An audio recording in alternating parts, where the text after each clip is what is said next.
அமைதியாக வாழ்ந்த அவர்கள் ஒரு கோபத்தினால் அழியப் போகிறார்கள் என்பதை அப்போது யாரும் அறியவில்லை. வசிஷ்டரின் சாபம் கொடுத்த நீயே என் முதல் உணவு. ஐயோ, சக்தி முனிவரை அந்த அரக்கன் கொன்று தின்றான். இவரே இந்த உலகிற்கு ஜோதிடம் என்னும் மாபெரும் பொக்கிஷத்தை வழங்கியவர். இன்று ஒரு ஜோதிடர் உங்கள் ஜாதகத்தை பார்த்து, உங்களுக்கு இப்போது இந்த திசை நடக்கிறது, இந்த கிரகம் இங்கே இருக்கிறது என்று சொல்கிறார் என்றால், அந்த விதிமுறைகள் அனைத்தும் பராசரர் எழுதிய பிருகத் பராசர ஹோரா சாஸ்திரம் நூலில் இருந்து வந்தவையே. மடிந்தனர்.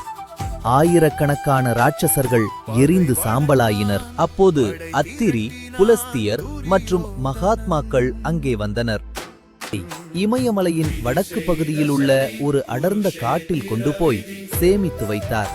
பருவ மீனவ பெண் படகோட்டி கொண்டிருந்தாள். இவள் தன் விருப்பத்தை தெரிவித்தார். சத்தியவதி தயங்கினாள். அவளுடைய பயத்தை போக்க முனிவர் 3 அற்புதங்களை செய்தார். சக்தியால் சத்தியவதிக்கு உடனேயே ஒரு ஆண் குழந்தை பிறந்தது.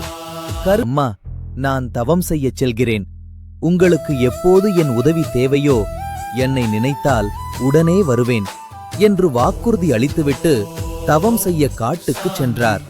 இவரே பிற்காலத்தில் வேதங்களை பிரித்து மகாபாரதத்தை நமக்களித்த வேதவியாசர்.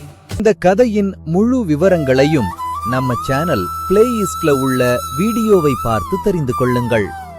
அந்த சப்ஸ்கிரைப் பட்டனை அழுத்துவது மட்டும்தான்.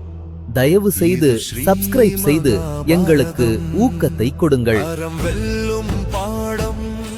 அடுத்த தொடரில் சந்திக்கும் வரை உங்களிடமிருந்து விடைபெறுவது உங்கள் ஹரிகண்ணன்.